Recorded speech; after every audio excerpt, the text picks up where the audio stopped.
En la clínica equina hay dos tipos de patologías que ocurren con mayor frecuencia y cuyos casos son la razón fundamental de llamada al médico veterinario. Los cólicos, por su posible fin funesto, y las cojeras, por inutilizar temporalmente o definitivamente al enfermo, con las subsiguientes pérdidas económicas. La frecuencia de las cojeras es alta por la gran cantidad y variedad de etiologías que pueden tener. Las causas que originan las cojeras las agrupamos en dos: predisponentes y determinantes. Entre las predisponentes citamos aplomos anormales de los miembros y del pie, defectos en las marchas y en las actitudes, tracciones intensas de los animales de tiro pesado, persistencia de un herrado inadecuado, el galope rápido de los caballos de carreras y el salto de ciertos obstáculos, la utilización prematura del animal en trabajos locomotores antes de su desarrollo y la herencia, que es un factor importante por la transmisión de debilidades del aparato locomotor, haciendo que los tendones, ligamentos y huesos no tengan la resistencia debida y por la mínima causa se alteren. Las causas determinantes son variadísimas: traumáticas, infectoparasitarias, acciones violentas y anormales de la locomoción, alteraciones metabólicas, trastornos circulatorios y nerviosos y combinaciones de estos factores. Este estudio se especifica en el miembro anterior debido a que la mayoría de las cojeras ocurren en la extremidad anterior y de ellas el 95% del carpo hacia abajo. La razón por la que esto ocurre es porque estos soportan entre el 60 al 65% del peso del animal y por tanto están sometidos a mayor tensión. El miembro anterior es el que recibe el efecto del choque contra el suelo.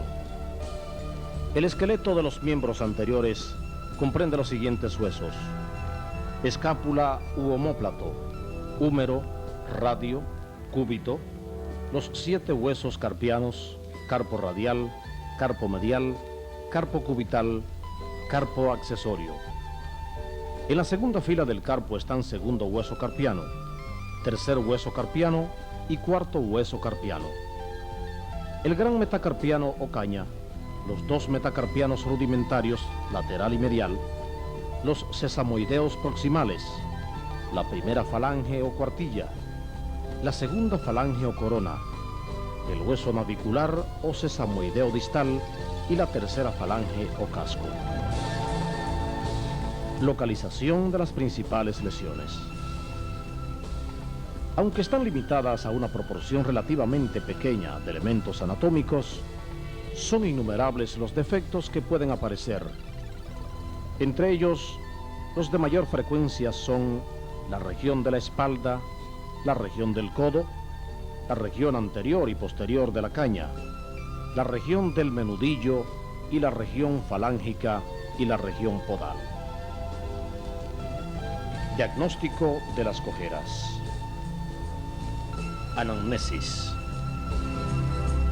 En el diagnóstico de las cojeras, uno de los aspectos que más podría ayudar para la determinación final de la enfermedad causal es el historial del animal y la recolección de la mayor cantidad de datos acerca de lo que el animal ha realizado desde antes que se percatara la cojera. En cada caso se tratará de obtener una historia lo más completa posible. Durante ella es importante señalar algunas de las siguientes preguntas: ¿cuánto tiempo hace que el caballo cojea? ¿Desaparece o aumenta la cojera cuando el animal realiza ejercicio? ¿Tropieza el animal? ¿Qué tratamientos se han aplicado y con qué resultado? ¿Cuánto hace que el animal fue herrado por última vez? Observación en estación. Todos los pasos que se darán en el desarrollo del examen deberá seguir un orden establecido y se hará en el menor tiempo posible y con el mínimo de molestias. Esto se consigue llevando un método racional en las exploraciones, que aunque no puede ser inflexible en su orden, debido a los múltiples casos que pueden presentarse, debe llevar un orden lógico. Primero debe observarse el caballo después del reposo. En este momento se verificará si hay tumefacciones, agrandamientos o defectos de la conformación, lo que puede ser de mucha ayuda al formular el diagnóstico. En el caballo, las cojeras se notan mejor luego del reposo que después del ejercicio. Se permitirá luego que se pare a su gusto y se observarán los esfuerzos que realiza para aliviar el dolor en las cojeras de apoyo. Estas posiciones compensatorias podrían en muchos casos dar indicios de la localización de la lesión. A esto, el clínico deberá compararlo con la actitud normal de los miembros. En condiciones normales, ambos miembros anteriores soportan idéntico peso y están a igual nivel. Cuando existe un compromiso bilateral de los miembros anteriores, se observa que el peso del cuerpo se transfiere alternativamente en uno y otro miembro. En los miembros posteriores, es normal que el animal cargue alternativamente el peso sobre uno de ellos. Luego, desde cierta distancia, se verificará la conformación general. Como nuestro estudio es específico del miembro anterior, solo se presentará el procedimiento de evaluación de esta área. El examen de la conformación debe hacerse con el animal en estación, bien parado, es decir, con el peso perfectamente repartido en los 4 miembros, y luego con el animal en movimiento. Con el animal en estación, se realiza primero una observación a distancia y luego de cerca. Luego del método semiológico de la observación, se procederá a la exploración de cada región. Se empezará desde el pie hacia la región escapular. Exploración del casco. El primer paso en la exploración del casco es percibir la temperatura del mismo. Si está aumentada, se explorará con detalle. Empezaremos por fijarnos en su exterior, conformación, contracción de los talones, etc., ya que alguna de sus anomalías puede orientarnos en la búsqueda de la lesión. Cuando el caso, vamos a levantar el miembro en actitud de errar para examinar estas zonas. En la mayoría de los casos obedece a la existencia de algún cuerpo extraño incrustado en las lagunas laterales o entre la herradura y la palma. Esto lo realizaremos con el limpiador de casco. Para un examen más minucioso, se recomienda quitar la herradura. A medida que se extraen los clavos, se palpará para percibir la temperatura y el color, puesto que cuando se ha producido alguna lesión o ha tenido contacto con algún proceso supurado o inflamado, aparecerá impregnado de sangre, pus, humedad, maloliente o se halla hipertérmica. No confundir la humedad patológica con la que algunas veces presentan las láminas de los clavos en tiempos lluviosos o en cuadras excesivamente húmedas. Tentado del casco. Para localizar mejor la región del casco donde asienta la lesión, debemos hacer uso de las tenazas. A esta exploración realizada con dicho instrumento se le denomina tentar. Para que sus resultados sean reales, se manejarán con precaución, iniciando la presión con suavidad, para ir aumentándola progresivamente. Se hará presión sobre varios puntos de la zona. Percusión. Podremos orientarnos en la localización de la zona de dolor por la percusión. Con ella podremos descubrir las lesiones que pueden pasar inadvertidas usando solamente las tenazas. Con la percusión apreciaremos por el cambio en la sonoridad las zonas donde pueden existir procesos patológicos supurados y oquedades. En los casos dudosos o cuando no conseguimos descubrir la lesión, es muy prudente recurrir a las tenazas y a la percusión alternativamente. Palpación de la extremidad. Luego de ser precisada la extremidad coja, para localizar el punto donde asienta la lesión, se requiere un énfasis en el método exploratorio de la palpación. Esta se realiza levantando el miembro sano. Se escoge un lugar claro y amplio. Primeramente se pondrá plomado y en estación fija. Se recorrerá sistemáticamente con las manos toda la extremidad, deteniéndonos en cada región anatómica y mirando de frente y de lado ambos miembros, estableciendo comparaciones entre el enfermo, apreciando así cualquier anormalidad visible con inflamaciones, atrofias, aplomos, etc. Cualquier anormalidad se determinará combinando la palpopresión con la inspección visual. Observación del animal en movimiento. Determinar qué tipo de cojera presenta el animal es un paso importante para saber en qué punto del sistema músculo-esquelético radica la lesión. Las dividimos en cojeras de apoyo y cojeras de levante. En las cojeras en movimiento o en elevación, la primera parte del paso es más corta que la segunda porque los órganos encargados de movilizar el miembro son principalmente los músculos y si estos están lesionados, el avance de la extremidad está dificultado. El animal que observamos presenta una cojera de levante.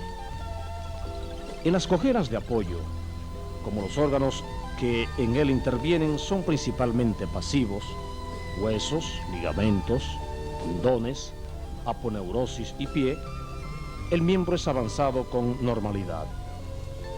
Pero como al apoyarlo experimentan dolor, lo retira rápidamente del suelo y lo sustituye por el miembro homólogo sano. Veamos una cojera de apoyo. Si no es evidente la cojera al paso normal, deberá hacerse la determinación al trote, porque en este aire alternativamente un solo miembro soporta el peso. Es muy útil observar el animal en trote sobre piso duro, donde el pie no solo se ve, sino que también se escucha su percusión. El ruido producido por el extremo cojo es mucho menor debido a que apoya con menos fuerza y soporta menos peso. Es importante observar que en las cojeras del miembro anterior, el animal eleva la cabeza cuando el peso se carga sobre el extremo enfermo y la desciende cuando apoya el extremo sano. Cuando el reconocimiento sobre terreno duro no ha agudizado la cojera, se le hará marchar sobre terreno blando, donde se manifiestan las cojeras del cinturón escapular, por los esfuerzos que tiene que llevar a cabo para sacar los pies del terreno blando en el que se ha hundido. También podemos hacer andar el animal en terreno desigual porque les obliga a pisar en distintos planos. Aumenta la tensión de los ligamentos, tendones, aponeurosis, etc., con lo que se intensifica el dolor y se precisa la extremidad coja. Movimientos en círculos. Estos movimientos son de utilidad, ya que el animal, al realizar vueltas bruscas en corto hacia la derecha e izquierda, las presiones más fuertes recaen en el miembro del interior del círculo. Se altera más la lesión y se evidencia más la cojera.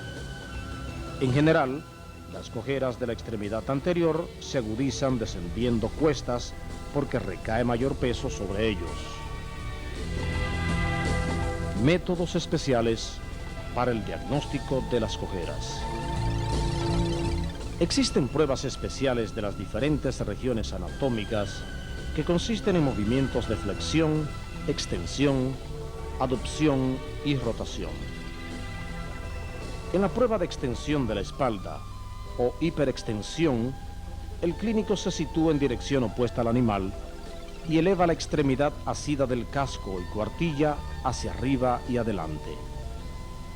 Si el animal manifiesta un vivo dolor moviéndose hacia atrás, nos demuestra que padece de trastornos articulares o de sus músculos extensores.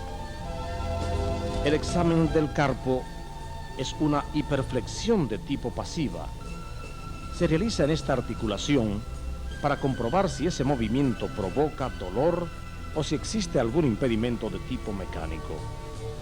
Se flexiona el miembro para poder comprobar si la deformación se debe a alguna fractura en uno de los huesos carpianos o a la existencia de un exceso de sinovia. En el menudillo se realizará una hiperflexión, pero sin comprimir demasiado los tendones contra el hueso, para que no se produzca dolor y falsee la prueba. Localización de la lesión por bloqueo nervioso. Una vez convencido el médico veterinario que no puede determinar la causa de la cojera por los métodos semiológicos anteriores, el siguiente paso será el de la anestesia diagnóstica para localizar el área de la lesión. Esto se hará siguiendo rigurosamente el orden establecido, desde el pie hacia la parte proximal de la extremidad, lo cual irá descartando en este orden la posible ubicación de la lesión. Observamos los puntos donde deben realizarse los bloqueos nerviosos. Se bloquearán los nervios digitales posteriores, medial y lateral. Los nervios palmares, medial y lateral, y la articulación del carpo, en la articulación radiocarpiana y en la intercarpiana. Puede lograrse un bloqueo completo del miembro anterior desde el carpo hacia abajo, anestesiando los nervios mediano, cubital y músculo cutáneo. Este procedimiento se aplicará para localizar las lesiones del hombro y codo. Evaluación de la extremidad radiológicamente. Por medio de este método semiológico, podremos confirmar sospechas de lesiones que encontremos al utilizar los otros procedimientos de evaluación y en muchos casos deciden el diagnóstico de la enfermedad. Este recurso debe hacerse para la confirmación de la misma, no como primer método exploratorio. El estudio radiológico debe comprender por lo menos 2 tomas, que formen entre ellas un ángulo de 90 grados del punto que nos interesa, para tener una visión tridimensional del mismo. Las más importantes son la laterolateral y la anteroposterior. Existen además las tomas suplementarias que se harán según lo amerite el caso. Para mostrar la importancia de este método en la determinación del punto de cojera, veremos algunos casos de interés en los que el estudio radiológico se precisó para diagnosticar la cojera. Caso número 1. Laminitis. Yegua de carrera con laminitis crónica unilateral, la cual presentó ligera cojera de apoyo intermitente y deformación del casco afectado. Radiografía laterolateral. Nótese en la placa la rotación falángica y reacción inflamatoria en la punta de la falange. Caso número 2. Fractura navicular. Caballo de carrera con cojera de apoyo crónica en el miembro anterior derecho. A. Exposición dorsopalmar paranavicular. Podemos observar reacción inflamatoria en espacio articular entre segunda y tercera falange y pequeño fragmento óseo debajo del navicular del lado izquierdo. B. Exposición anteroposterior de la región falángica.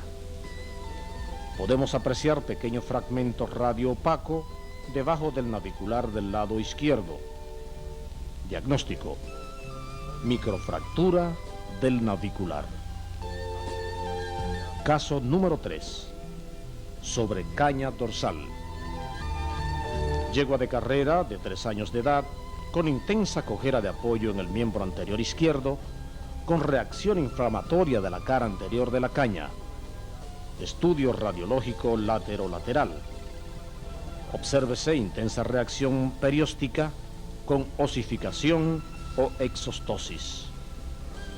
Diagnóstico: sobrecaña dorsal. Caso número 4. Fractura del carpo y reacción perióstica.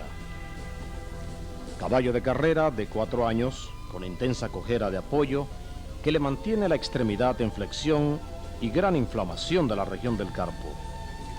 Estudio radiológico látero-lateral. Obsérvese que la flecha del medio señala una esguirla ósea con reacción inflamatoria. La flecha superior y de mayor tamaño señala una fuerte reacción perióstica con osificación en la extremidad distal del radio.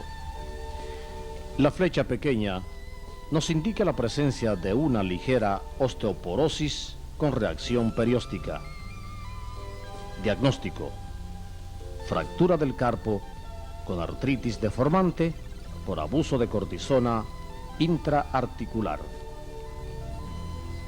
Para concluir, veremos 4 casos que son de interés para poder demostrar la forma en que se presenta al médico veterinario un animal con cojera en la extremidad anterior. Caso número 1. Yegua color taíno, 4 años de carrera con marcada cojera de apoyo y grieta en la cara anterior interna del casco delantero derecho. Caso número 2. Yegua de carreras, 3 años, color taíno, con ligera cojera de apoyo bilateral. Nótese que el animal carga el peso a los miembros posteriores y presenta marcada sensibilidad al tentar con las pinzas o probador de cascos. Caso número 3. Caballo de carreras, 5 años, color rusillo, con ligera cojera de levante y notoria inflamación del tendón flexor. Caso número 4. Caballo de carreras, 2 años de edad, color castaño, el cual presenta inflamación fluctuante en la región del codo. Por el momento no presenta cojera o sensación dolorosa. Conclusión. Estos son los pasos semiológicos que debemos incluir en toda evaluación para determinar las cojeras en el miembro anterior del equino. De esta forma lograremos resolver el triple problema que se presenta para diagnosticar una cojera. Primero, determinar la extremidad que cojea. Segundo, localizar el punto anatómico de la cojera. Y tercero, determinar la causa o naturaleza de la cojera. Agradecemos por la realización de este estudio al personal de los establos Santa Rosa, Único, El Farito y Pantera del Hipódromo Perla Antillana, al Centro Ecuestre Las Colinas y al Departamento de Tecnología Educativa, en la persona de su director, licenciado Alfredo Abel, y en especial al doctor Carlos José Lizardo, asesor de este trabajo de grado.